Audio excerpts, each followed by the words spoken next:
ওসমান হাদির ওয়াইফ যেই পরিমাণে পর্দাওয়ালী নারী, বাংলাদেশের মানুষেরা বড় অবাক হয়ে গেল।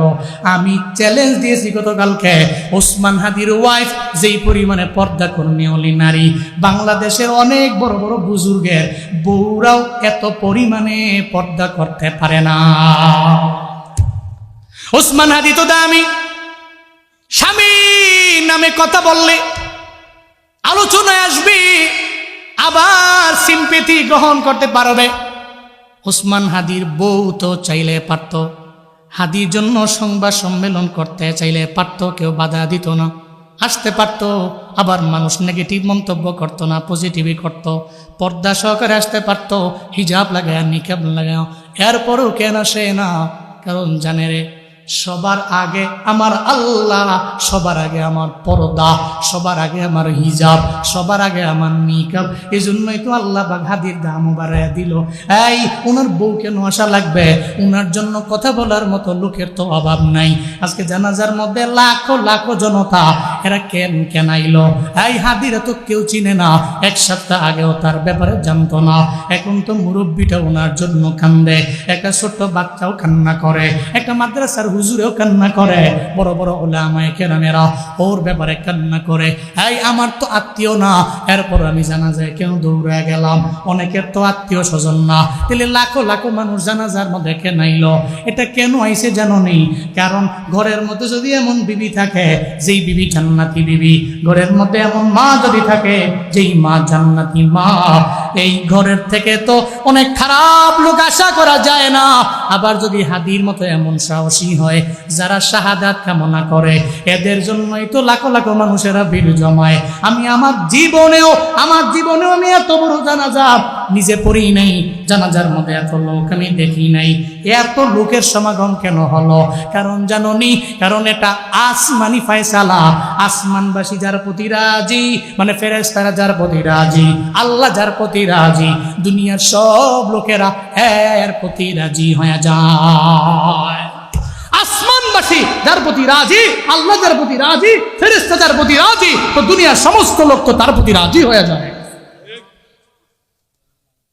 বড় ভাই জানাজা পড়াইছি, তাকবীর দিছি, আল্লাহু আকবার বলছি। আমি দেখি আমার ডানে বামে লোকেরা ফুপায়া ফুপায়া কান্দে। কেন কান্দে? মনে হয় যেন এদের বাবাই মারা গেছে। কেমনে কান্দে? মনে হয় যেন এদের ছেলে মারা গেছে। কেমনে কান্দে? মনে হয় যেন এর সন্তান মারা গেছে। মানুষগুলা ফুপায়া ফুপায়া কান্না করছে। কেন কান্না করে রে? এই মানুষগুলা তো দামি। কেন দামি? জমিনের মধ্যে মরণের ভয় পায় না, বরং মরণের আগে কিছু পুঁজি নেওয়া যায়। বাড়াইয়ের আব্বা যান আম্মা যান, আপনি চাইলে হতে পারেন হাদির বউয়ের মতো। এই আমার বোনেরা, আপনি হতে পারেন হাদির বিবির মতো। আমার যুবক বাবারা, আপনি হতে পারেন ওসমান হাদিদের মতো। আপনি তো আগের জামানার কাহিনী আপনার পছন্দ নাও হইতে পারে, যা দেখি না দুই নয়নে, বিশ্বাসও করি না গুরুর বচনে। আপনি মানতেও পারেন, নাও মানতে পারেন, তবে বর্তমান জামানায় তো মানতে পারেন। এটাই তো আমার আল্লাহ মাঝে মাঝে দেখায়। আল্লাহ যারা খাঁটি বান্দা, এরা মৃত্যুবরণ করার পরে এদের জানাজার মধ্যে প্রমাণ হয় আসমানওয়ালা এদের প্রতি রাজি কি রাজি না। চিল্লা পড়া যাবে কি আল্লাহু আকবার? আরো জোরে আল্লাহু আকবার। এটা তো আল্লাহ দেখায় দেয়, আসমানওয়ালা রাজি কি রাজি না, তা জানা যায় হয়। ইমাম আহমদ ইবনে হাম্বল রাহিমাহুল্লাহ বলতেন, এই জালেমেরা, দুনিয়াতে আমরা ভালো না তোরা ভালো, আমরা হক না তোরা হক, আমাদের আর তোদের মাঝে পার্থক্যটা দুনিয়াতে মৃত্যুর আগে নাও হইতে পারে, তবে আমাদের পার্থক্যটা তখনই বোঝা যাবে আমার জানা যায় আর তোর জানা যায়। ইমাম আহমদ ইবনে হাম্বল বলতেন, আমাদের আর তাদের মাঝে পার্থক্য হইল জানা যায়। বহু লোক আছে মইরা গেছে, মাত্র লাশটারে কোনো রকম গুছায় মুছে 3-4 জন 5 জন 6 জন মিল্লা কোন রকম খালি দাফন করছে। কর লাশ বেড়া উড়ে লিব, যে জুলুম করছে। এই জন্য বীরেরা মরে না, হাজিরা মরে না, এরা চিরজীবন বেঁচে থাকে। এদের জন্য মানুষ কান্দা কান্দা দোয়া করে। পার্থক্যটা এখানে, একটা জানা যায় লক্ষ লক্ষ মানুষ আপনার জন্য কান্দা দোয়া করতেছে, আর আরেকজনের জানা যায় খালি কোনো রকম তারে লুকোচুরি কইরা তারে খালি কবরের মতো ডুবা খালি, নাইলে কিন্তু মাইরা মুইরা লিব। মরছে তো কয় মরারে মারস কাকে লরেকা হেরো মারবো, ডরে ভয়ে কোনো রকম খালি দাফন কর। হ্যাঁ, জীবনটাকে এমন ভাবে গঠন করতে পারবো না ইনশাআল্লাহ, পারবো না বাবা ইনশাআল্লাহ। আল্লাহ তৌফিক দান করেন। আপনার মরণের পরে মানুষ কাঁদবে, আপনি বলতে পারেন হুজুর আমার তো সেই সাহস নাই, আমি তো সেই সেলিব্রিটিও না, আমি চাইলেও তার মতো হতে পারবো না। আপনি তার মতো কেন হবেন? আপনার পাড়ার লোকে চিনে না, আপনার গ্রামের লোকেরা আপনাকে চিনে না? চিনে। আপনার মরণের পরে আপনার পাড়ার লোকেরাই কইতাছে আপনার খাটিয়ারের সামনে রেখা, ছেলেটা ভালো ছিল, লোকটা ভালো ছিল, মহিলাটা ভালো ছিল। এর চাইতে সফল জিন্দেগি এই পৃথিবীতে আর কি হতে পারে? এর চাইতে সফল জিন্দেগি আপনার মৃত্যুর পরে মানুষ বলতেছে এই লোকটা ভালো ছিল, মন থেকে ফিল করছে লোকটা ভালো ছিল, মন থেকে বলছে, মৌখিক নয়। সফল জিন্দেগি আর কি আছে? আর কার এত সফল জিন্দেগি হতে পারে? কার আমার দেখান, কার সফল জিন্দেগি হতে পারে? আর চাইতে না, কারো নাই। এর মানে সফল জিন্দেগির জন্য আপনি দুনিয়াতে এমন কিছু করে যেতে হবে, লিয়াবলুয়াকুম আইয়ুকুম আহসানু আমালা। আল্লাহ যে মৌত দিলেন পরীক্ষা করার জন্য, আপনি কিছু পুঁজি নিয়ে গেলেন আর জীবনটাকে এমনভাবে গঠন করলেন, আপনি মরলেন, আপনি হাসতেছেন, আপনার জন্য মানুষ চোখের পানি ফেলে কান্না করছে। কিন্তু এমন জীবন গঠন করেন না, আপনার মরণের পরে মানুষ ইন্নালিল্লাহ না পইরা সমানে খালি লিখতেছে আলহামদুলিল্লাহ। এমন জীবনের কোনো দাম নাই, এই জীবনের কোনো দাম নাই। আল্লাহ আমাদের সবাইকে এমন সুন্দর জীবন গঠন করার তৌফিক দান করেন। আরো জোরে পড়েন আমিন। আল্লাহ আমার মা বোনদেরে ফাতেমা রাদিয়াল্লাহু তাআলা আনহা এমন নারীদের মতো, এই নারীদের মতো, ওসমান হাদির গায়রতওয়ালা বিবির মতো এমন পর্দা করা, পর্দাসীন হওয়া তৌফিক দান করেন। জোরে পড়েন আমিন। অনেকে আমার মা বোনরা রাগ করতে পারে, রাগ করেন না মা, পা ধরি আপনার। পর্দা কইরা বের হইলে আমার এই জুয়ান পুলাডি আপনারা দেখলে টিজিং করবে না কেন? তাও বলি, যারা ইয়াং আছে, একটা মহিলা, একটা মেয়ে বোরকা পইরা হিজাব মেনটেন করে, নিকাব মেনটেন করে রাস্তায় বের হইছে, এ যত বড় বকাটেও একটা বারের জন্য আর দিলে নাড়া দিবে না, মেয়েটা বোরকা পরে আছে তার ডিস্টার্ব না করি, তার মন তারে বাধা দিবে, তার নফস তারে বাধা দিবে। হ্যাঁ যা, সবার লোকে দুষ্টামি করা যায় না। চলে গেছে, যাওয়ার পথেই রাস্তায় পথিমধ্যে যাওয়ার পথে আরেকটা মেয়ে দেখছে, দেহে যে হের গায়ে যে গেঞ্জি, মাইয়ার গায়ে সেই গেঞ্জি, দেহে যে হেজে প্যান্ট ঘুরে আছে, মাইয়ার পরনো সেই প্যান্ট। এত দেহার পরে কয়ে তুমি আমি সমান, আমারও বউ নাই তোমারও জামাই নাই, তুমি আমি সমানই তো, সাবা সাবা। সমান সমান মনে কইরা এরপরে দেখবেন ওই মহিলারে মাইয়ার ইফটিজিং করে, কারণ তখন তার নফস তারে বাধা দেয় না। ও তো দেখার পরে মনে করে যে এই নারীকে ইফটিজিং করা যায়, উত্তক্ত করা যায়, কারণ এই নারীর ড্রেস আপ বলে দেয় ও কোনো ভালো ঘরের মাইয়া নয়, এটা বলে দেওয়া যায়। কোনো ভালো পরিবারের সন্তান, কোনো ভালো ঘরের মেয়ে জীবনও কোনোদিন পুরুষের ড্রেস আপ করে ঘর থেকে বের হবে না।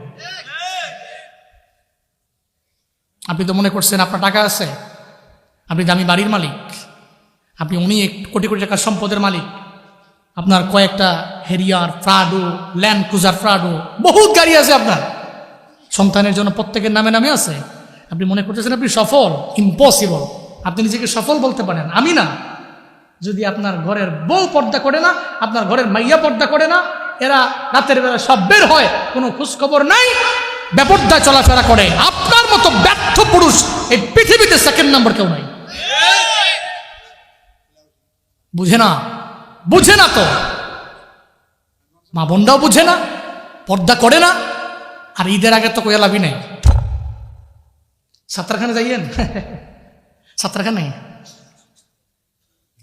আমি তো ওই ছোটবেলা থেকে বড় হয়েছি ঢাকায়, এখনো ঢাকায়। আমি কুমিল্লা শহর যাচ্ছিনি, এর চাইতে ডাবল ত্রিবল তিনি ঢাকা হই, কুমিল্লা চিনিবি না।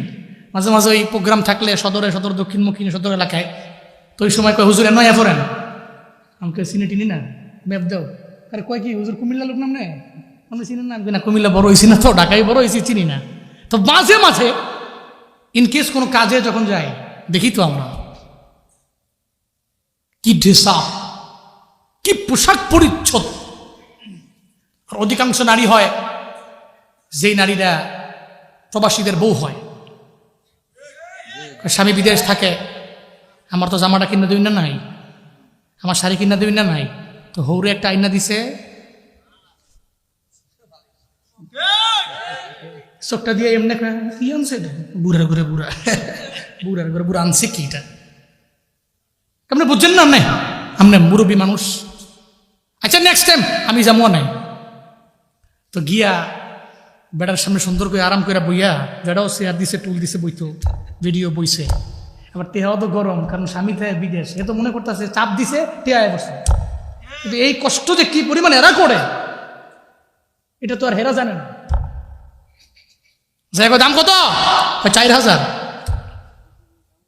দইরেই কয়েছে 3500 দেই। কত দে? 3500 দেই। বেটাই কয় আহা লস হয়। বেটা কি কয় লস হয়। এরপরে কয় কি আচ্ছা ঠিক আছে আপা লইয়া যান গা। বেটা তো মনে মনে কয় আপনার জামে আইলে দাম খুলে 1,500, আপনি কইছেন 3500। এ ভিডিও মোটামুটি কাপড়টা লইয়া সুন্দর করে শপিং করে বাইতে সমস্ত বাবি টাবি যারা আছে দেখাইতেছে, দেখেন না কি লাভ করছি। বেটা 4,000 কইছে, আমি 3500 দিয়ে লইয়াই পড়ছি, বহুত লাভ করছে ভিডিও। এই জন্য পর্দায় শান বেপর্দায় শান নাই, বেপর্দায় মান নাই, পর্দায় শান আছে, পর্দায় মান আছে। কথা কোন ঠিক কিনা বলেন? বেহায়া নারীর ওই কেমন কথা, বুরকার কথা বলে ওদের মাথা ব্যথা। বেহায়া নারীর ওই কেমন কথা, বুরকার কথা বলে ওদের মাথা ব্যথা। আবার পর্দার কথা যখন বলি, বুরকার কথা যখন বলি, তখন হই আমি ফতুয়াবাদী। আমি বিদ্রোহী বিপ্লবী মৌলবাদী, কেন জঙ্গিবাদী? বিদ্রোহী বিপ্লবী মৌলবাদী, কেন জঙ্গিবাদী? বিদ্রোহী বিপ্লবী মৌলবাদী, কেন জঙ্গিবাদী? জন্মের পরে কানে আজান কি দেয়নি, তুমি মৌলবাদী ছাড়া হওনি। জন্মের পরে কানে আজান কি দেয়নি, তুমি মৌলবাদী ছাড়া হওনি। আবার মরণের পরে জানাজা পড়াবে কি পড়াবে না? মরণের পরে জানাজা পড়াবে, তখন কোথায় পালিয়ে যাবি? আমি বিদ্রোহী বিপ্লবী মৌলবাদী, কেন জঙ্গিবাদী? বিদ্রোহী বিপ্লবী মৌলবাদী, কেন জঙ্গিবাদী? সত্যের পক্ষে গান গাই বলে আমি বিদ্রোহী, সত্যের পথে ডাকি বলে আমি বিপ্লবী। সত্যের পক্ষে গান গাই বলে আমি বিদ্রোহী, সত্যের পথে ডাকি বলে আমি বিপ্লবী। কোরআনের কথা বলে তাই বলে আমাকে মৌলবাদী, জিহাদের কথা বলে তাই বলে আমাকে জঙ্গিবাদী। আমি বিদ্রোহী বিপ্লবী মৌলবাদী, কেন জঙ্গিবাদী? বিদ্রোহী বিপ্লবী মৌলবাদী, কেন জঙ্গিবাদী? বিদ্রোহী বিপ্লবী মৌলবাদী, কেন জঙ্গিবাদী? হাত উঁচু করে ঠিক কিনা বলেন? আমি পর্দার কথা বললে আমি তো ফতুয়াবাদ। এই হুজুর তো আগের দিনে হুজুর হয়ে গেছে গা। আগের দিনে হুজুরের মতো আপডেট না, আপডেট হুজুরই পাল্লা। বেডা আইব বেডিও আইব সব মানে ওয়াজ শুনবো, এটা না পাল্লা আপডেট হুজুর আছে না? ইয়াংদের হুজুর, যুবকদের হুজুর, যুবতীদের হুজুর, বহুত হুজুর আছে। এই হুজুরই পাল্লা, এই হুজুর ভালো না নষ্ট। আল্লাহ আমাদের নারীদেরকে ভালো করেন, সকলে পড়েন আমিন। ওনারা ভালো মানে ঘরটা ভালো, ওনারা ভালো তাহলে পরিবার ভালো, ওনারা ভালো একটা পরিবার ভালো, আরেকটা পরিবার ভালো, আরেকটা পরিবার ভালো, আরেকটা পরিবার ভালো, সবগুলো পরিমাণ মিলে একটা সমাজ, তো সমাজ ভালো। সমাজ ভালো, সমাজ ভালো, সমাজ ভালো, সমাজ ভালো, সমাজ ভালো, সমাজ ভালো তো গ্রাম ভালো, গ্রাম ভালো তো গ্রাম ভালো তো গ্রাম ভালো তো ইউনিয়ন ভালো, ইউনিয়ন ভালো তো ইউনিয়ন ভালো তো উপজেলা ভালো, উপজেলা ভালো তো জেলা ভালো, জেলা ভালো তো আমার দেশ ভালো। আল্লাহ আমাদের ঘরে রহমত দান করেন, বরকত দান করেন। আল্লাহ আমাদের দাম্পত্য জীবন সুখময় করেন। আল্লাহ আমাদের ছেলেগুলোকে মানুষের মতো মানুষ করেন। আল্লাহ আমাদের মেয়েদেরকে পর্দা করার তৌফিক দান করেন। চিল্লা পড়েন আমিন। আজকের মাহফিল থেকে সূরাতুল মুলকের 2 নম্বর আয়াত থেকে আমাদের শিক্ষা, আল্লাহ পাক জীবন দিয়েছেন, আল্লাহ পাক মরণ দিয়েছেন। আমরা জীবন এবং মরণের এই মাঝখানটাতে আল্লাহ পাক কেন দিয়েছেন? পরীক্ষা করার জন্য, কি আমলের দিক থেকে উত্তম, আমরা আমলের দিক থেকে উত্তম হব, অগ্রগামী হব, আমলের দিক থেকে আগায়া থাকবো। আল্লাহ সূরাতুল মুলকের এই 2 নম্বর আয়াত থেকে শিক্ষা বাড়িতে নিয়ে আমাদেরকে এবং মা বোনদেরকে আমল করার তৌফিক দান করেন। আল্লাহুম্মা সাল্লি আলা সাইয়্যিদিনা নাবিয়িনা শাফিনা হাবিবিনা মাওলানা মুহাম্মদ সাল্লাল্লাহু তাআলা আলাইহি ওয়া আলা আলিহি। কি আসবে কেন? ও আচ্ছা আচ্ছা, হ্যাঁ হ্যাঁ হ্যাঁ, আচ্ছা আচ্ছা, হ্যাঁ, জানুয়ারির 7 তারিখ, জানুয়ারির না শেষ, দোয়া দিয়ে দিব, জানুয়ারির 7 তারিখ ভাদুয়াপাড়া মাদ্রাসায় আল্লাহ হায়াতে বাঁচায় রাখলে আমি আসবো ইনশাআল্লাহ। সময় দিয়েছিলাম 10টা বরাবর না, 10টায় দিয়েছিলাম সময়। ইনশাআল্লাহ দেখা হবে, ইনশাআল্লাহ দেখা হবে। যারা সুযোগ পান সময় পেলে যাবেন, আমাদের আবার সাক্ষাৎ হোক। বারবার সাক্ষাৎ হলে তো ভালো লাগে। হ্যাঁ, এক সময় তো কুমিল্লায় বহুত ওয়াজ করতাম, এখন তো পুরো দেশে করি খেলি। এই জন্য কুমিল্লায় এক সময়তে বুড়িচং দেবিদ্যার বহুত ওয়াজ করছে 3-4 বছর আগে। এখন আবার একটু কম টম সময় দেওয়া হয়, এখন তো ব্যস্ততা একটু বাইরে গেছে, তো আপনাদের দোয়া আর কি, ব্যস্ততা বাইরে গেছে, এই জন্য কম দিই। তো মাঝে মাঝে আইসেন, দেখা হবে ইনশাআল্লাহ। মনে করবেন যে কুমিল্লার পোলারাই আছে, দেখেই গা ইনশাআল্লাহ। আল্লাহ কবুল করেন, মঞ্জুর করেন, আল্লাহ এই মাহফিলকে কবুল করেন। গতকালকের যত আলোচনা হয়েছে আল্লাহ কবুল করেন, আজকে যে আলোচনা হয়েছে আল্লাহ কবুল করেন। আস্তাগফিরুল্লাহ রাব্বি মিন কুল্লি যামবি ওয়া আতুবু ইলাইহি। দোয়া কে দিবেন? আমি দিব। লা হাওলা ওয়ালা কুওয়াতা ইল্লা বিল্লাহিল আলিয়্যিল আযীম। আস্তাগফিরুল্লাহ রাব্বি মিন কুল্লি যামবি ওয়া আতুবু ইলাইহি। লা হাওলা ওয়ালা কুওয়াতা ইল্লা বিল্লাহিল আলিয়্যিল আযীম। আস্তাগফিরুল্লাহ রাব্বি মিন কুল্লি যামবি ওয়া আতুবু ইলাইহি। আমি আল্লাহ তো তোর মরণ দিয়েছি, বান্দারে তুই মরণের আগে পুঁজি বানাও, কিছু আমল নাও, কিছু আমল নিয়ে পুঁজি বানায়া বান্দা, এরপরে তুই কবরে যাও। কারণ বারজাকের জীবনের পরে ওদিন আফসোস করলেও আর চোখের পানি ফালায়া কানলেও লাভ নাই। এই জন্য আল্লাহ পাক আগেই জানায় দিলেন, বান্দারে আমি জীবন বানাইলাম, মরণ বানাইলাম। কেন বানাইলাম? তোর আমল পরীক্ষা করার জন্য বানাইলাম। আমলটা কেমন হবে? আল্লাহ কয়, আমি আল্লাহ তোর দরবার থেকে বাড়ি চাই না, আমি আল্লাহ তোর দরবারে গাড়ি চাই না, আমি আল্লাহ তোর দরবার থেকে ট্যাক্সও নেই না। আল্লাহ যে আসমান দিলেন, জমিন দিলেন, যত যাই দিলেন, আল্লাহকে কোনো সময় ট্যাক্স দেওয়া লাগে নাকি? লাগে নাকি? এই চান্দা টান্দা যাই দেওয়া লাগে, এটা আপনাদের মধ্যকার মানুষেরাই নেয়। ট্যাক্স যা দেওয়া লাগে আপনার গভর্নমেন্ট নেয়। আল্লাহ তো বলেন নাই আমারে চান্দা দাও, আমারে ট্যাক্স দাও, আমারে জমিন তুমি চাষাবাদ করে খাও, আমারে বছরে বছরে দিও।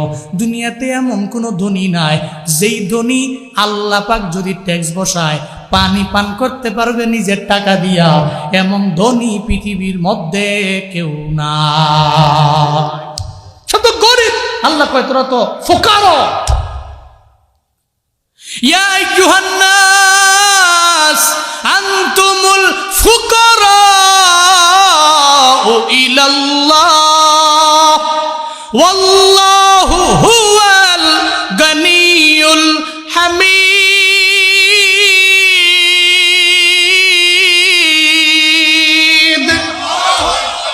আল্লাহ কয় আনতুমুল ফুকারা, তোমরা তো গরিব। ফকিরনি কার কাছে? ইলাল্লাহ, আল্লাহর কাছে সব গরিব। আল্লাহ যদি কয় ট্যাক্স দেওয়া লাগবে, পৃথিবীর কোনো মোস্ট রিচেস্ট ম্যান নাই যে আল্লাহকে ট্যাক্স দিয়েও পানি পান করতে পারবে, নাই। এরপরেও তো সম্পদের বাহাদুরি, এরপরেও তো জমি জমার বাহাদুরি, এরপরেও তো ক্ষমতার বাহাদুরি, কিন্তু এটা থাকে না। এটা ক্ষণস্থায়ী, এটা চিরস্থায়ী নয়। কারণ মুলকের মালিক তো কে? সর্বময় ক্ষমতার মালিক কে? ফেরাউনের ক্ষমতা কম ছিল নাকি? কথা বলেন না কেন? কম ছিল? থাকতে পারছে দুনিয়ায়? বাঁচতে পারছে? ফেরাউন তো যখন মুসা নবীর জন্য আল্লাহ পাক রব্বুল আলামিন লাঠির মাধ্যমে রুট বানায় দিছে 12টা, কেউ বলেন একটা, কেউ বলেন 12টা। তো 12টা রুট হইলো অথবা একটা রুট হইলো, একটা দিয়া সবাই যাবে, একটা বানাইলেই পারত। আল্লাহ তো একটা বানাইলেই পারতেন, 12টা কেন? কেউ বলেন একটা রুট বানাইলে বনি ইসরাইলের লোকরা ঘাটতেরা, এই পৃথিবীতে সবচেয়ে ঘাটতেরা উম্মত থাকলে শুধু এই মুসা নবীর উম্মতই ছিল। যুদ্ধের ময়দানে নবী যাইতো, যাওয়ার পরে হ্যাঁ বুঝে না হইলে মুসা নবীরে কইতো তুমি আর তোমার আল্লাহ মিলা যুদ্ধ করো, আমরা যাই গা। নবীরে ফালাই ফুলাই দিয়া দৌড় মারতো সব। তেরা টাইপের ছিল এরা। এই জন্য মুফাসসিরিনে কেরাম করেন এদের জন্য রুট একটা করলে ধাক্কা দিয়ে কোন সময় কেটে ফালাই দেয় ফুঙ্গা তো। এই চিন্তা কইরা রোড বানাইছে 12টা। জাতি ছিল কম, ছিল এদের 12টা, গোত্র ছিল 12টা। এক গোত্রের লোক আরেক গোত্রে তো একটু থাকতে পারে না, আছে না? রেসারেসি আছে না? এটা আমাদের সমাজেও আছে। মিয়াজি বাড়ির লোকে মুজুমদার বাড়ি লাগালাগি এরকম আছে না? থাকে না কিছু মাঝে মাঝে কঠিন লাগালাগি, হ্যাঁ কঠিন মারামারি। আল্লাহ পাক বলছেন রুট বানাইছি 12টা। এক কওমের লোকেরা যে রুট দিয়ে যাইব আর এক কওমের একজন লোক এই রুট দিয়ে যাইব না, অন্য রুট দিয়ে। তো মুসা নবীর কারণে এরা বাইজা গেছে, এরা সব চলে গেছে। ফেরাউন তো দৌড়ে দেখে কিরে নীল নদের মধ্যে এত কেন, রাস্তা কেন? ফেরাউন মনে মনে চিন্তা করে জীবনে যেন রাস্তা মাস্তা দেখছি না, ঠিক না? এটা তো মনের মধ্যে প্রশ্ন জাগতেই পারে। আপনি যাচ্ছেন, আপনি যাবেন ধরেন দৌলদিয়া ঘাট, ফেরিঘাট, আরিচা ঘাটে গেলে সবার জানা আছে এনে ফেরি আছে, ফেরিতে গাড়ি উঠে ওপারে গেলে রাজবাড়ি, এপারে মানিকগঞ্জ, সবার জানা আছে। তা আপনি অনুযায়ী দেখতেছেন হঠাৎ করে 3-4টা রাস্তা হয়ে গেছে, আপনার মাথা মতো নষ্ট হয়ে যেত না? আরে করছে কেডা এটা? ফেরাউন যায় কয় খাইছে রে, রাস্তাই রুকেম, চিন্তায় পড়ে গেল।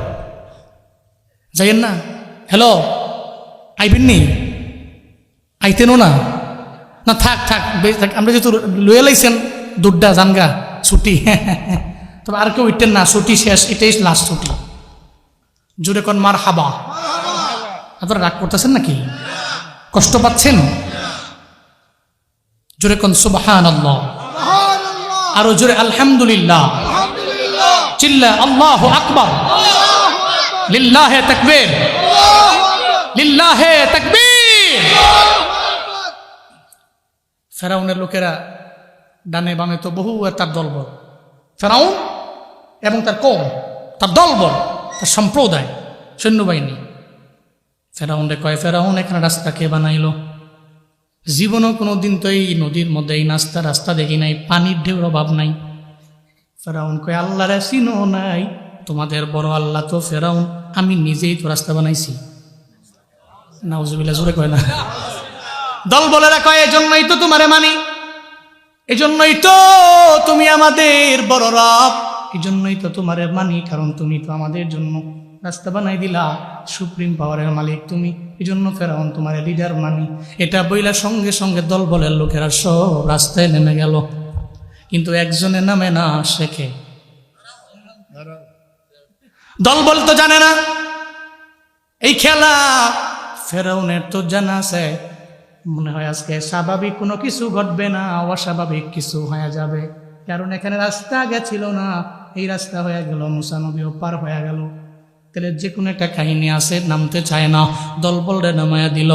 এই দুনিয়াতে বড় বড় জালেমেরা, এরা বাঁচার জন্য নিজের ব্যক্তিগত হেলিকপ্টার দিয়া দৌড় মারে, 16 বছর লাগায়া, 20 বছর লাগায়া। যারা তার পেছনে খাটলো রে, এদের কথা মনে রাখে না, কারণ বিপদে পড়লে কয় চাচা নিজের প্রাণ আগে বাঁচা। ফেরাউন কয় আমি নামবো না, ঘোড়া নিয়ে দাঁড়ায় আছে, দলবল নাইমা গেছি, ফেরাউন ঘোড়া দাঁড়ায় রইছি। হঠাৎ করে এবার আল্লাহ কয় ও ফেরেশতা, ফেরাউন কেন নামে না? ফেরাউন রত মরণের ডরায়, ফেরাউনও তো ডরায়। ফেরাউন মনে মনে চিন্তা করে আজকে ঘটনাটা স্বাভাবিক হবে না অস্বাভাবিক হয়ে যাবে, আমি নামতে পারি না। সব দল বলের লোকেরা নাইমা গেল, ফেরাউন নামে না। ফেরাউন ঘোড়ার মধ্যে স্টেট ফরওয়ার্ড দাঁড়ায় আছে। এমন হালাতে আল্লাহ পাক বলেন, ও ফিরিস্তা, তুমি একটা মহিলা ঘোড়া হইয়া দৌড়ে যাও। কারণ ফেরাউন যেই ঘোড়ার মধ্যে আছে এটা বেডা ঘোড়া, আর বেডা ঘোড়ায় যদি বেডি ঘুরি দেহে তাহলে মাথা ঠিক আছে নাকি?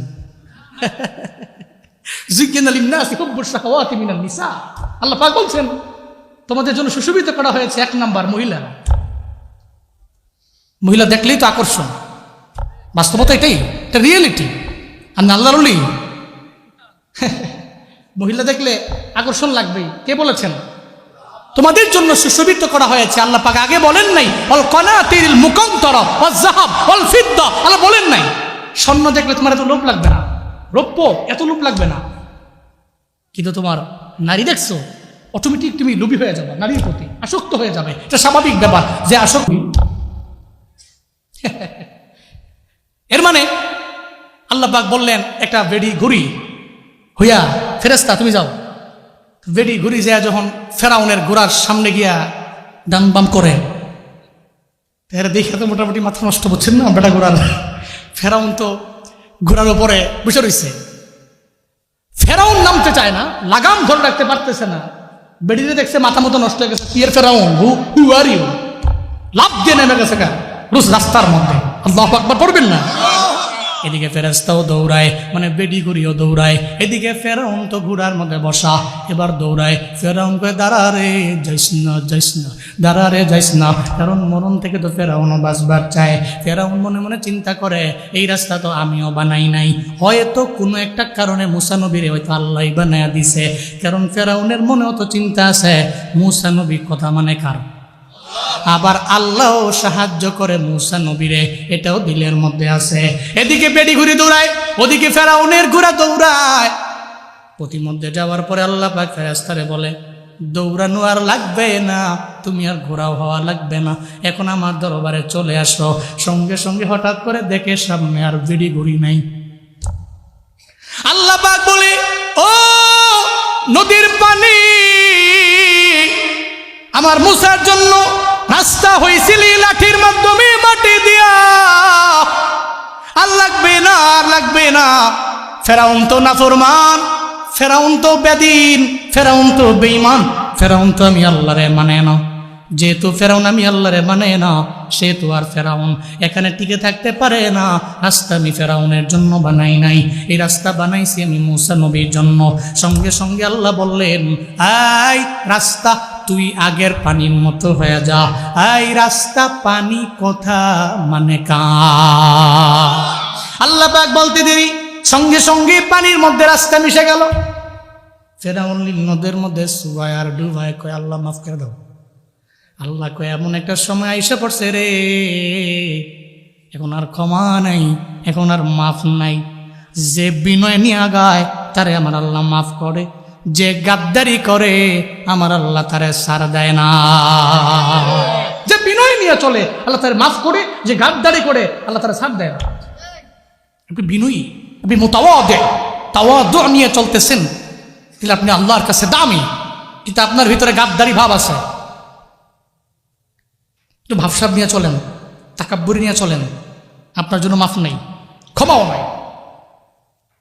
চুরি আছে না কোথায়? চুরি তো করছো, আবার সিনার টান টান করে আমি চুরি করছি নাকি আমি, এই যে আপনি কইলো, এবার তো তার বিচারটা আরো বেশি কঠিন হইব, এত বুঝছে না। এর মানে চুরি সিনা চুরি যারা করে আল্লাহ পাক এদের মাফ করেন। তো ফেরাউন ক্ষমতার মালিক ছিল, থাকতে পারছে? ধ্বংস হয়েছে না, চলে গেছে। এর মানে পৃথিবীতে জালিম, মাজলুম, নবী, এরপরে সাহাবা, যত আউলিয়া যারাই আছে সবাই চলে গেছে, সবাই বিদায় নিছে। তবে বিদায় নেওয়ার আগে যারা পুঁজি নিয়ে গেছে এরা দামি। সুবহানাল্লাহ পড়বেন না? বিদায় নেওয়ার আগে যারা পুঁজি নিয়ে গেল এরা দামি। এলাকার আম্মাজানদের ব্যাপারে অনেকেই তো বয়ান করে না। আমাকে আম্মাজানদের ব্যাপারে বয়ান দরকার আছে না নাই? খালি আমরাই বয়ান শুনবো, আমরাই মরমু, আমার আম্মারা, আমার বোনেরা বয়ানও শুনতো না, এরা মরতও না। বিষয়টা কি এমন কিনা? এমন। মা বোনদেরও দরকার আছে বয়ান। এই আম্মা জানেরা, আপনার এলাকার বারাইরের বাইতুল মুকাদ্দাস জামে মসজিদের মাহফিল, এলাকার মা বোনেরা অনেকে আছে বয়ান শুনতেছে। জুনায়েদ আল হাবিব কেমন বক্তা এদের জানা নাই, এদের ধারণাও নাই, জীবনে কোনো দিন নামও শুনে নাই, দেখেও নাই। তবে কেউ কেউ জানে কুমিল্লার একটা পোলা আছে নাম জুনায়েদ, বয়ান করে সারা দেশে। এতটুকু আমার মা বোনদের জানা আছে, অনেকের আছে। আমার মা বোনেরা পায়ে ধরি গমা, আপনাদের আবদার জানায় যায়, মরবেন, আপনিও মারা যাবেন, তবে মারা যাওয়ার আগে কিছু আমল নিয়ে যান, কারণ আপনারেও তো আল্লাহ বানাইছেন আমল দিয়া চেক করার জন্য। আল্লাহ পাক আপনার মরণ দিবে, আপনি জমিনের মধ্যে আমলের লাইনে কতটুকু আগায় গেলেন আল্লাহ পাক দেখবে। আপনি কেমন নারী হবেন? আপনি হবেন আম্মাজান খাদিজার মতো নারী। কেমন নারী হবেন? আপনি হবেন ফাতেমা রাদিয়াল্লাহু তাআলা আনহার মতো নারী। কেমন নারী? যেই নারী পর্দার ব্যাপারে বড় সেন্সিটিভ, নামাজের ব্যাপারে আগাইয়া, স্বামীর খেদমতে আগাইয়া। মনে রাখবেন গো আম্মা, আপনাদের জন্য আমল সুজা, মা বোনদের জন্য আমল সুজা। কারণ মা বোনরা 4টা আমল যদি করতে পারে, মদিনার নবী কয় ইজা সাল্লাতিল মারওয়াতু খামসাহা, 5 ওয়াক্ত নামাজ, ওইদা সমাজ শাহরাহা, রমজানের 30টা রোজা, ও আহসানাত ফারজাহা, নিজের সতীত্বের হেফাজত, ও আতাআত যাওজাহা, আয় ও আতাআত বালাহা, স্বামীর ইতোয়াতানুগত্য বাধ্য। যদি 4টা গুণ নিয়ে কোনো নারী আগে যাইতে পারে, ওই নারীর জন্য মদিনার নবী কয় হাসরের ময়দানে আল্লাহ পাক নারীর দিকে ইশারা করে আল্লাহ বলবে, আই নারী, তুমি তো 4 গুণে গুণান্বিত নারী, উদুখুলিল জান্নাহ। আল্লাহ পাক বলবে, ও নারী জান্নাতে ঢুকো। নারী বলবে, আল্লাহ জান্নাতে দরওয়াজা আছে 8টা, কোন দরওয়াজা দিয়া জান্নাতের মধ্যে ঢুকবো? বলেন না মদিনার নবী। তাও কয়, যখন নারী বলবে জান্নাতের 8টা দরওয়াজার কোন দরওয়াজা দিয়া যাব, মদিনার নবী জানায়া দেয়, আল্লাহ বলবে মিন আইয়াবুয়াবিল জান্নাতি শিইতি। ও নারী রে, 4 গুণে গুণান্বিত হয়ে গেলা, তোর জন্য তো আমি আল্লাহ জান্নাত বানাইলাম। 8টা দরওয়াজা, যেই দরওয়াজা দিয়ে মন চায় ওই দরওয়াজা দিয়েই জান্নাতে ঢুকে যা। আপনি নারী হবেন ফাতেমা রাদিয়াল্লাহু আনহার মতো নারী। কেমন ওই দামি নারী, যেই ফাতেমার ব্যাপারে মদিনার নবী কয় ফাতিমা সাইয়্যিদাতু নিসাই আহলিল জান্নাহ, জান্নাতের মধ্যে যত নারী যাবে সব নারীদের সর্দারিনী নারী হবে ফাতিমা। এত দামি নারী, উনি ইন্তেকাল করছেন রোজা মুখের মধ্যে লয়া, রোজা মুখের মধ্যে নিয়ে উনি দুনিয়া থেকে বিদায় নিয়ে চলে গেছে। মানে রোজা রাখছে, রোজা রাখা অবস্থায় ইন্তেকাল করলেন। ইন্তেকালের আগের রাতের বেলা ফাতেমা রাদিয়াল্লাহু তাআলা আনহা, ইন্তেকালের আগের রাতে উনি ঘুমায় রইলেন। আব্বাজান, মানে আমার মদিনার নবী, ফাতেমা কয় আমার আব্বাজান আমার স্বপ্ন যুগে আসলো, ঘরের মধ্যে ডানে বামে সামনে পেছনে আমার বাবা কি যেন স্বপ্ন যুগের মধ্যে খুঁজতে লাগলো। আমি আমার বাবারে দেখা স্বপ্ন যুগে আমি বললাম, ও আমার আব্বা, আপনি তো বিদায় নিয়ে চলে গেছেন, এই রাতের বেলা আপনি কারে খোঁজার জন্য আইলেন? আমার বাবাই কয় ফাতেমারে আমি তোমারই একটা সংবাদ দেওয়ার জন্য তোমার স্বপ্নে আইলাম। কি বলবেন আব্বা জান? আমার মদিনার নবী কয় ফাতেমারে তুমি সাহারি করবা, একটু পরে ঘুম থেকে যাইগা, সাহারি করবা আলীর সঙ্গে, আর তোমার ইফতারটা দুনিয়ার মধ্যে হবে না, তোমার ইফতার হবে আমি বাবার সঙ্গে জান্নাতি দস্তারখানা। আপিনা ফি দারে দুনিয়া না হাসানাতিনা ফি দারে উকবা না হাসান ইয়া গিয়াসাল মুস্তাগীসি নাহদিনা লফদিকার বিল উলুমে ওয়াল গিনা। হর গোরি দেনে কো তু তৈয়ার হ্যায় জো না মঙ্গে উস্তুবে জারো হ্যায়। হযরত ফাতেমা ঘুম থেকে লাফ দিয়ে তাকে গেলেন, ফজর হয়ে গেল। ফজরের আগে দুইজনে বৈশা বৈশা সাহারি করে হযরতে আলী এবং ফাতেমা। একটা বারের জন্য স্বামীরে বলে না, স্বামীরে স্বপ্ন যোগে আমার আব্বা আইছিল, কারণ যদি এই কথা জানায় হযরতে আলী চোখের পানি ফেলে কাঁদতে কাঁদতে সেহারিটাও খেতে পারবে না। এই চিন্তা করে স্বামীরে বলেন নাই। ফাতেমা রাদিয়াল্লাহু তাআলা আনহা উনি নামাজে মুসল্লায় দাঁড়ায়া গেলেন, হযরতে আলী চলে গেলেন নামাজের মধ্যে, মসজিদের মধ্যে। যেই ঘরের স্বামীও নামাজে যায়, বিবিও মুসল্লা বিছায় ঘরের মধ্যে নামাজ পড়ে, আল্লাহর কসম শতবার ওই ঘরের মধ্যে ইনকাম যদিও হয় কম, আল্লাহ পাক বরকত দিয়া ভরপুর বানাবে। ঘরের মধ্যে রহমত বরকত নাই,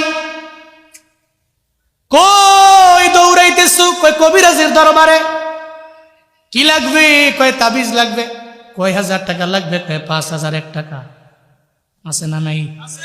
তাবিজের জন্য দৌড়ায়। আইসা কয় ছেলের গলায় একটা দাও, কোমরে 2টা দাও, এই মহিলার গলায় একটা দাও, আবার কোমরে আর একটা দাও, ঘরের মধ্যে পানি পুরা দাও, পানি ছিটায় দাও। এরপরে 2-3 বার গেল, 1000 টাকা খরচও করলো, দেখে ঘরের মধ্যে কোনো বরকত নাই, কোনো রহমত নাই। আল্লাহর কসম ততদিন পর্যন্ত আমার ঘর, আমার বাড়ি রহমত প্রাপ্ত হবে না যতদিন পর্যন্ত ওই ঘরের কর্তারা নামাজের মধ্যে না যাবে আর ঘরের কর্ত্রীরা নামাজের মুসল্লায় না দাঁড়াবে। হযরতে ফাতেমা দাঁড়ায় গেলেন নামাজে, হযরতে আলী চলে গেলেন মসজিদের মধ্যে নামাজ পড়তে গেলেন। ফাতেমা রাদিয়াল্লাহু আনহা উনি মুসল্লার মধ্যে নামাজ পড়লেন, যায় নামাজটারে সুন্দর করে গুছাইয়া হযরতে ফাতেমা চলে গেলেন। প্রথমত হাসান হুসাইন 2জন ভাই আছে, 2টা সন্তান। হাসান হুসাইনের কাপড় চোপড় ধোয়ার জন্য বালতির মধ্যে কাপড় চোপড় ভিজাইলেন অনেকগুলা। এরপরে উনি গেলেন রান্নাঘরের মধ্যে, পাতিলের মধ্যে পানি দিলেন। এতগুলা পানি দিলেন, নিত্যপূর্বে হযরতে ফাতেমা এত পানি গরম করেন নাই। এরপরে 3 নম্বরে উনি বড় একটা বলের মধ্যে, গামলার মধ্যে উনি ময়দা রাখলেন, খামির করতে লাগলেন। হযরতে আলী মসজিদ থেকে আইসা দেখে ফাতেমা মুসল্লার মধ্যে নাই।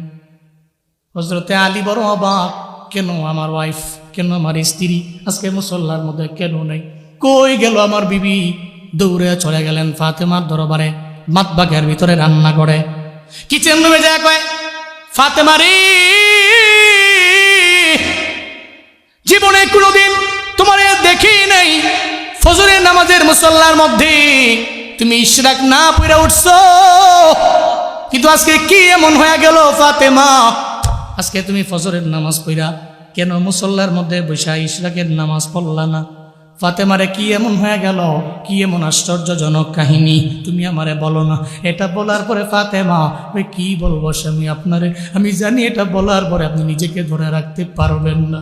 ও চোখের পানি ফালাইয়া স্বামীরে বর্ণনা দেয়, স্বামীরে গত রাতের বেলা স্বপ্ন যুগে আমার আব্বা যান আমার স্বপ্ন যুগে এসে আমারে জানায় দিয়ে গেছে, সাহারি তুমি করবা আলীর সঙ্গে, ইফতার দুনিয়াতে হবে না, ইফতার হবে জান্নাতি দস্তারখানা আমি বাবার সঙ্গে। আমার আর বুঝতে বাকি নাই ও স্বামী, আমার বাবার আকৃতি শয়তান জীবনেও কোনোদিন ধরতে পারে না, আমার বাবার সুরত ধরতে পারে না শয়তান। শয়তান দুনিয়ার সবার সুরত ধরতে পারলেও আমার বাবা আর ধরতে পারে না। এর মানে স্বপ্নে আমার বাবা ঠিক হয়েছিল, আমার বাবা এসা জানা দিয়া গেছে, আমার বাবার ওহি মিথ্যা না, স্বপ্নে আইছে এটাও মিথ্যা না। এর মানে স্বামী রে, সন্ধ্যার আগে দুনিয়া থেকে আমি বিদায় নিয়ে চলে যাব। এটা শোনার পরে হযরতে আলী চোখের পানি ফালায়া ফালায়া কান্না করে, একটা ছোট্ট বাচ্চা যেমনে চোখের পানি ফালায়া কান্না করে, হযরতে আলীও কান্না করতে লাগলো। কারণ ফাতেমার প্রতি আলী বড় দুর্বল, ফাতেমা আলীর প্রতি দুর্বল। স্বামী তো বিবির প্রতি দুর্বল হওয়া স্বাভাবিক ব্যাপার, বিবিও স্বামীর প্রতি দুর্বল হওয়া স্বাভাবিক ব্যাপার। এমন হালাতে দুইজনই জড়াইয়া ধরে কান্না করে। হাসান হুসাইন খেলার ময়দান থেকে যখন বাড়ির মধ্যে আসে, আয়েশা দেখে মায়ের চোখের মধ্যেও পানি, বাবার চোখের মধ্যেও পানি। আয়েশা কয়, মা তোমার চোখে পানি কেন? মারে তোমার চোখের পানি আমি সহ্য করতে পারি না। কারণ সন্তান যখন দেখে মায়ের চোখের পানি ফেলায় কান্দে, মার দরবারে যায় কয়, মারে কিসের জন্য তুমি কান্দ? আমি সমাধান করে দিব আমার মা। কারণ মার চোখের পানি সন্তান জীবনেও কোনোদিন সহ্য করতে পারে না। বলে, মা তোমার জন্য আসমানের তারাও যদি আনা লাগে আমি করতে রাজি আছি, খালি একটা বারের জন্য আমারে হুকুম দাও, একটা বারের জন্য আদেশ দাও। এই মায়ের জন্য সন্তানেরা বড় দুর্বল, বাবার জন্য দুর্বল। হাসান হুসাইন যায় কয়, ও মা কেন কান্দো? মাও বলে না, বাবাও বলে না। একটা পর্যায়ে হাসান হুসাইন রে মা বাবা জানায় দিল, হাসান রে আমরা বলবো না, চইলা যাও তোমার নানার দরবারে, নানার রওজা শরীফের সামনে যাও, নানার রওজায় যাও, নানা হয় তোমাদের জানায় দিবি আমরা কেন কান্না করি। চিল্লা আওয়াজ করে পড়া যাবে কি মারহাবা। নানার দরবারে যাও, নানা রওজায়ে আতহারের উপরে গিয়া বৈশা নানারে কইও, কেন কান্দে আমার মা, কেন কান্দে আমার বাবা। যাও নানার দরবারে যাও, এটা বইলা সঙ্গে সঙ্গে হাসান হুসাইনকে বিদায় করে দিল। ভাই ভাইয়ের কাঁধের মধ্যে কাঁধে দৌড়ে চলে গেছে। নবীর রওজা আতহারের সামনে গিয়া দাঁড়াইছে, নবীর রওজা আতহারের উপরে গিয়া বৈশা এবার দুইজনে খেলাধুলা করতে লাগলো। এদিকে রওজা আতহার থেকে আবার মায়ান নবী হাসান হুসাইনরা ডাকরে, ও আমার নাতিরা কেন তোমরা এখানে খেলাধুলা করো? আজকে খেলাধুলার দিন না, জীবনে বহু সময় বাকি আছে, তোমার মা বাঁচবে না। যাও মায়ের দরবারে যাও, মায়ের থেকে দোয়া নিয়ে যাও, কারণ জীবনে কোনোদিন আর মারি চেহারা দেখতে পারবা না। হাসান হুসাইনের জন্য নানাই কয়, নাতিরা রে যা, দৌড়ে যা, জীবনে মায়ের চাঁদ মাখাই চেহারা দেখতে পারবি না, দৌড়ে যা, দৌড়ে যা, মায়ের দরবার থেকে দোয়া নে, মার দরবারে যা, মার দরবারে গিয়া কান্দা, মায়ের দরবার থেকে দোয়া নে। কারণ মা যদি দোয়া করে দেয়, হাসান রে কামিয়াব, হুসাইন রে কামিয়াব। নাতিরা রে মারে বিদায় দেওয়ার পরে নানা দরবারে আসিস, আমি নানা জীবনেও কোনোদিন তোদের আমি ভুলবো না। আমার নবী কেমনে কথা বলে জানুনি? কারণ রওজা আতহারের ভিতরে আমার মায়ার নবী জিন্দা। একটা খাঁটি সত্যিকারের আশিক যদি আমার নবীর রওজার সামনে যায়, ওখানে গিয়া যদি সালাম দেয়, আর দিলের মধ্যে যদি আমার নবীর প্রতি প্রেম থাকে, যদি দিলের মধ্যে আমার নবীর প্রতি ইশক থাকে, যদি বলতে পারে আসসালাতু ওয়াসসালামু আলাইকা ইয়া রাসূলুল্লাহ, একবার যদি বলতে পারে নবী গো আমি আপনার ওই গুনাহগার আশিক, তবে আমার দিলে প্রেম আছে, ইশক আছে, এজন্য ইশক আর প্রেম নিয়ে আপনার রওজা আতহারের সামনে এসে দাঁড়াইলাম। মদিনার নবী জিন্দা নবী, হায়াতুন নবী আমার, তুমি যে সালাম দিতে দেরি হয়ে যাবে, আমার নবীও কবর থেকে রওজা থেকে সালামের জবাব দিয়া দিবে। এটা অন্য কেউ শুনতে পায় না, এটা আশিকে রাসূলেরাই শুনতে পায়। আল্লাহু আকবার, জোরে বলুন আল্লাহু আকবার। যদি ইশক থাকে, প্রেম থাকে, রওজা আতহারের সামনে গিয়ে আপনি সালাম দিলেন, আপনার সালামের জবাব রওজা আতহার থেকে নবী জবাব দিবে, আপনি শুনতে পাবেন। উনি ওখানে হায়াতুন নবী জিন্দা আছে, আপনি তো ইশক নিয়ে গেছেন। প্রেম যদি থাকে প্রেমের মতো, যেই প্রেমে আপনাদের মদিনায় টেনে নিছে, যে প্রেমে, যে ইশকে, ওই ইশক নিয়ে যদি নবীর সামনে দাঁড়ায়, জীবিত আমার নবীর সামনে গিয়ে দাঁড়ায় আপনি সালাম দেন, আপনি কানে শুনবেন নবী আপনার সালামের জবাব দিয়েছে। আল্লাহ আল্লাহ এমন ইশক নিয়ে মদিনায় যাওয়ার তৌফিক দান করেন। চিল্লায় পড়ে না আমিন। মদিনার মধ্যে বহু মানুষ আছে, বহু মানুষ যায়, নবী রওজার ডানে বামে ঘুরে, চোখের মধ্যে এক ফোঁটাও পানি নেই। আমি বহুত লোকের তাকে দেখছি নবী রওজার সামনে গিয়া দাঁড়ায় চোখের পানি ফেলা, কানতে কানতে চোখের কোটাগুলো লাল বানা, এমন অবস্থা করছে রে। আমি বললাম, কি হাজি এত কান্দেন কেন? কয় নবীর প্রেমের কারণে আইছি, ইশক না থাকলে আল্লাহ আমার এনে আনতো না, আমি এনে আসার পাবলিক ছিলাম না, আল্লাহ পাক আমারে আনছে, নবীর প্রেমেই তো আমারে আনছে। তাহলে যেই নবীর লেগে আইছি, ওই নবীর রওজার সামনে আমি কেন দুই ফোঁটা চোখের পানি ফেলায়া আমার নবীর জন্য আমি কানতে পারবো না? নবীর জন্য আমি কিনতে পারবো না। আল্লাহ জীবনে একবার হলেও নবীর রওজায় তুমি আমাদের নিও, আর যদি না নেও আল্লাহ আমার স্বপ্ন যোগে বাড়াইরে নবীরে স্বপ্নাই না দিও। আমিন মন থেকে কইছেন না? রাগ করছেন নাকি আপনারা? ও মিয়া, নবী যদি আপনার স্বপ্নে আসে আপনি বুঝছেন খামখেয়ালিটা? যারা ইমান নিয়ে নবীরে দেখছে এদের জন্য জান্নাত ওয়াজিব, জাহান্নাম হারাম। যারা ইমান নিয়ে নবীরে দেখছে এদের জন্য জান্নাত ওয়াজিব, জাহান্নাম হারাম। আল্লাহ জীবনে একবার হলেও যাওয়ার তৌফিক দিও, না পারলে নবীরাই না দিও। আল্লাহ কবুল করেন। হাসান হুসাইন যা রওজা আজহারের মনে আসেনি? রওজা আজহারের উপরে গিয়া বৈশা বৈশা নানার লয়ে কথা কয়, নানাই কয় আমার লয়ে কথা কইও নাইস গা, কালকে কইও মায়ের তো চলে যাও, যে মার কাছ থেকে দোয়া নিয়া পরে কালকে গেছে, দৌড়ে গেছে, যে মায়ের দরবারে কয় মা কেন আমারে বললেন না? আপনি চলে যাবেন মা, বিদায় নিয়ে চলে যাবেন, কেন বললেন না গো মা? এই যে অল্প সময় নষ্ট হয়ে গেল, এতক্ষণ তো আপনার চেহারার দিকে থাকতে পারতাম মা। মা কেন বললেন না? কেন পাঠাইছেন নানা দরবারে? নানাই কইছে এই জন্য তোমাদের মনে এখন তো ব্যথা লাগছে, তবে কম আমি মায়ের যদি কইতাম, আমি মায়ের দিলটা খান খান হয়ে যাইতো, ফাইটা যাইতো। তোদের ছাড়া কেমনে থাকবো আমি? এখনো তোরা ছোট মানুষ, নানারেও হারাইলি, আমি মায়েরও যদি হারায়া ফেলো তাহলে তো চোখের পানি ফেলে সারা জিন্দেগি লাগে কানবা। এটার কারণে আমি তোমাদের বলতে পারি নাই রে সন্তানেরা, তবে অসুবিধা নাই, তোমাদের জন্য রবির দরবারে দোয়া করব, আল্লাহ পাক তোমাদের দুধে ভাতে খাওয়াবে। মা সন্তানের দোয়া করে দিলেন। এরপরে একটু পরে হযরতে ফাতেমা রাদিয়াল্লাহু আনহা হযরতে আলী স্বামীরে ডাকলেন আর বললেন, ও স্বামী, স্বামী গো, আপনার দরবারে ইন্তেকালের আগে আমি দুইটা আবদার জানাই।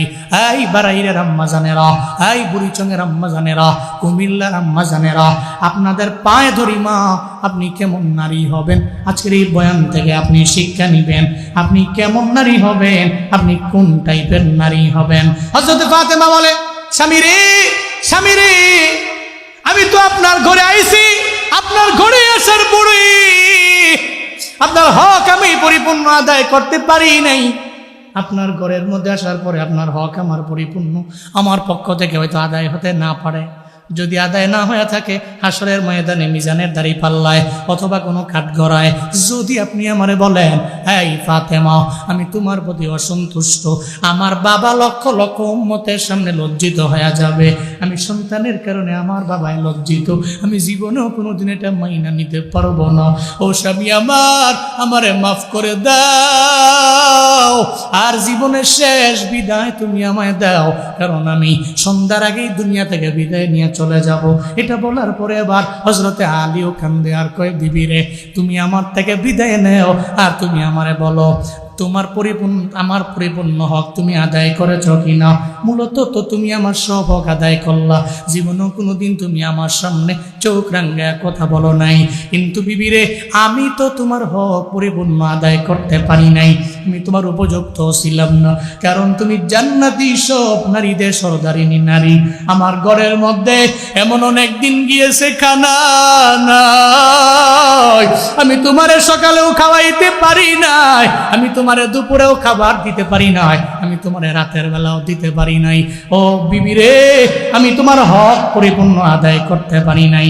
হাসরের ময়দানে তুমি আমার বিরুদ্ধে রবের দরবারে নালিশ দিও না, যদি নালিশ দেও তাহলে আমি আলী জান্নাতের মধ্যে যেতে পারবো না। এবার ফাতেমা কয়, স্বামী, আপনি তো আমার পরিপূর্ণ হক আদায় করলেন। স্বামীও কয়, বিবি, তুমি আমার পরিপূর্ণ হক আদায় করলা। এবার বিবিও কয়, স্বামী, তো আপনিও তো আমার হক পরিপূর্ণ আদায় করলেন। এটা বইলে ফাতেমা কয়, এক নাম্বার আবদার আমার পূরণ হয়ে গেল, আমি তো বুঝতে পারলাম আপনি আমারে মাফ করে দিলেন, এখন জান্নাতে যাওয়ার আর কোনো প্রতিবন্ধকতা নাই। আম্মা জান, যেই পরিমাণে অন্যায় আচরণ করেন, যেই পরিমাণ চোখ রাঙা কথা বলেন, আপনি নামাজি, আপনি আমলওয়ালা, আপনি রোজা রাখনে ওলি, আপনি যত দামি নারী হন না কেন, আপনার স্বামী রাজি না, তাহলে তো জান্নাতে যাওয়ার আগে স্বামী প্রতিবন্ধক হয়ে দাঁড়ায় যাবে। আল্লাহ গো, তার প্রতি আমি রাজি না, তারা কেমনে জান্নাতের মধ্যে দাও। এই জন্য স্বামীর সাথে কোনো খারাপ আচরণ করা যাবে না। মদিনার নবীদের জন্যই কইছে, স্বামীরে এত আকবেরা কিয়ামতের ময়দানে গেলে জান্নাত পাবেন গো আম্মা। এরপরে ফাতেমা কয়, আমার 2 নাম্বার আবদার হলো, স্বামীরে আমি তো মারা যাব, আমি সন্ধ্যার আগে মারা যাব, দুনিয়া থেকে বিদায় নিয়ে যাব, তবে আমার ইন্তেকালের পরে আপনি আমার দাফন করার ব্যাপারে, আমার জানাজা দেওয়ার ব্যাপারে আপনি বিলম্ব করবেন না, দেরি করবেন না, বিলম্ব করা ছাড়াই আমারে আপনি দাফন করে ফেলবেন। এই কথা কেন বললেও হযরতে আলী কয়, ও ফাতিমা, তুমি তো দুজাহানের বাদশা নবীর কন্যা, তোমার তো এত পরিমাণে দাম, এলাকার মানুষ যখন শুনবে তুমি নাই, সব এলাকার লোকেরা দৌড়ে দৌড়ে তোমার জানাজার মধ্যে চলে আসবে রে ফাতেমা। কেন বললা? রাতের অন্ধকারের মধ্যে জানাজা দেওয়ার জন্য। ফাতেমা কয়, স্বামী রে, আমি দুজাহানের কন্যা হতে পারি, দুজাহানের বাদশা নবীর কন্যা, আমি দামি হতে পারি, আমি জান্নাতের সর্দারিনী নারী হতে পারি, তবে জানেন না পর্দার বিধান তো একটা আছে, আমি তো নবীর কন্যা, আমি দামি নারী আমার জানা, তবে দিনের বেলা যদি আমার জানাজার মধ্যে শত শত হাজার হাজার লোক যদি উপস্থিত হয়ে যায়, আমার খাটের দিকে, খাটিয়ার দিকে তাকায়া থাকবে, আমার দিকে দেখা মানুষ মন্তব্য করবে, নবীর কন্যা ফাতেমা কেমন লম্বা ছিল, অথবা কেমন বাইটটা ছিল, অথবা মিডিয়াম ছিল কিনা, অথবা আমার বডির দিকে তাকাইয়া যখন তারা দেখবি আমি মোটা ছিলাম নাকি আমি চিকন ছিলাম নাকি মাঝামাঝি অবস্থায় ছিলাম, এরা যা লোকেরা বলা বলি করবে।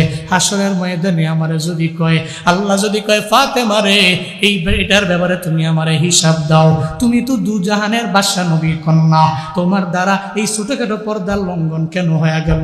আমি এই ছোটখাটো পর্দার লঙ্ঘনও করতে পারি না, আমি পর্দার খেলাফ করতে পারি না, আমারে দিনের বেলা আপনি জানাজা দিবেন না, সন্ধ্যা হইতে দেরি হয়ে যাবে, অনেক লোক আমার লাগবে না, যারাই থাকবে আশেপাশে এদের দিয়া আমার জানাজা দাফন কাজ সম্পাদন করবেন। চিল্লায় পড়া যাবে কি মারহাবা? আরো জোরে পড়া যাবে কি আল্লাহু আকবার? আরো জোরে পড়া যাবে কি সুবহানাল্লাহ? বারাইরের আম্মা জান, আপনি কেমন নারী হবেন? ফাতেমার মতো নারী হবেন। আপনি তো জান্নাতের মধ্যে যাবেন, আপনার নেত্রী, আপনার সর্দারিনী হবে ফাতেমা রাদিয়াল্লাহু তাআলা আনহা।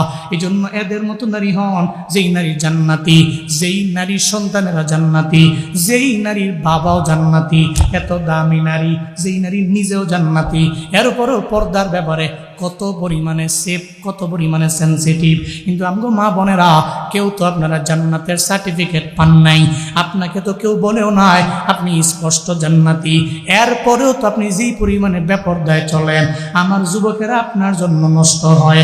আপনাদের জন্য যদি আপনি মনে করেন ফাতেমা নবীর কন্যা, এজন্য তাকওয়ার লাইনে আগাইয়া, তবে আপনাদের জন্য শিক্ষা হইল আমাদের ওসমান হাদির বউ